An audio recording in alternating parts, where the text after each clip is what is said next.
अस्सलामुअलैकुम नाज़रीन, क्या आपने कभी सोचा है कि कुरान सिर्फ रूहानी किताब नहीं बल्कि एक ऐसी किताब है जिसमें साइंस के भी असरात हैं। आज हम एक्सप्लोर करेंगे वो कुरानिक मोजज़ात जो मॉडर्न साइंस से भी मैच करते हैं और सोचेंगे क्या ये सब कुछ सिर्फ एक इत्तेफाक है या एक डिवाइन प्लान। उससे पहले अगर आपने अब तक हमारे चैनल को सब्सक्राइब नहीं किया है तो इसे सब्सक्राइब करें और बेल आइकन को प्रेस करें और इस वीडियो को आखिर तक जरूर देखें। नंबर 1, कुरान और कायनात की तख्लीक। कुरान में सूरह अल अंबिया की आयत नंबर 30 में अल्लाह ताला फरमाता है, क्या वो लोग नहीं देखते कि आसमान और जमीन एक साथ बंद थे और हमने उनको अलग किया। ये लफ्ज एक ऐसा कॉन्सेप्ट देता है जो हमेशा के लिए यूनिवर्स के ओरिजिन को डिफाइन करता है, the big bang theory. Science के मुताबिक भी यूनिवर्स एक सिंगल पॉइंट से एक्सपांड हुआ है, बिलियंस ऑफ ईयर्स में गैलेक्सीज बनी और आज भी यूनिवर्स एक्सपांड हो रहा है। सूरह अद-दारियात में आयत नंबर 47 में अल्लाह ताला फरमाता है, आसमान को हमने कुदरत से बनाया और हम ही उसको फैला रहे हैं। नंबर 2,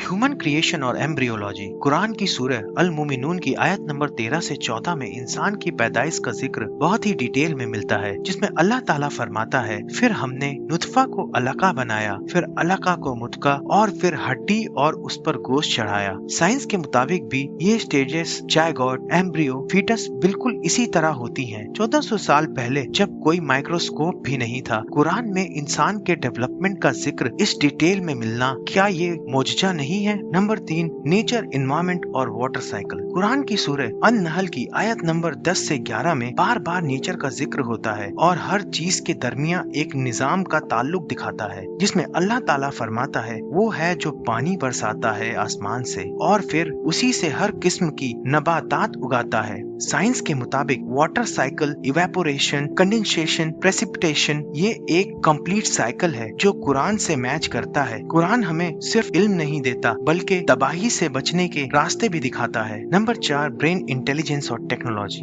कुरान की सूरह अल मुल्क में इंसान के दिमाग को एक अजीम कुदरत कहा गया है, जिसमें अल्लाह ताला फरमाता है कि अल्लाह ने तुम्हें समझ और सोचने की सलाहियत दी। आज AI, gene editing, neural links इंसानी दिमाग से निकली हुई चीजें हैं और कुरान बार बार कहता है, देखो, सोचो और सीखो। यही कुरान का फरमान है कि नॉलेज सिर्फ इबादत नहीं बल्कि साइंस भी इबादत का हिस्सा बन सकती है। नंबर 5, कयामत और टाइम रिलेटिविटी। एक और अजीब बात, अल्लाह ने कहा कायनात को 6 दिनों में बनाया, लेकिन वो तो कुन फाया कुन कहकर सब कुछ पल भर में कर सकता है। आइंस्टाइन की थ्योरी ऑफ रिलेटिविटी के मुताबिक टाइम हर जगह एक जैसा नहीं होता। अगर 6 दिन अर्श के हैं तो एक दिन 2.3 बिलियन ईयर्स का हो सकता है और अगर जमीन 2 दिन में बनी तो 2.3 इंटू 2 4.6 बिलियन ईयर्स के बराबर है, जो साइंस का एग्जैक्ट नंबर है। तो क्या ये सिर्फ कोइंसिडेंस है या अल्लाह के इल्म का मोजज़ा?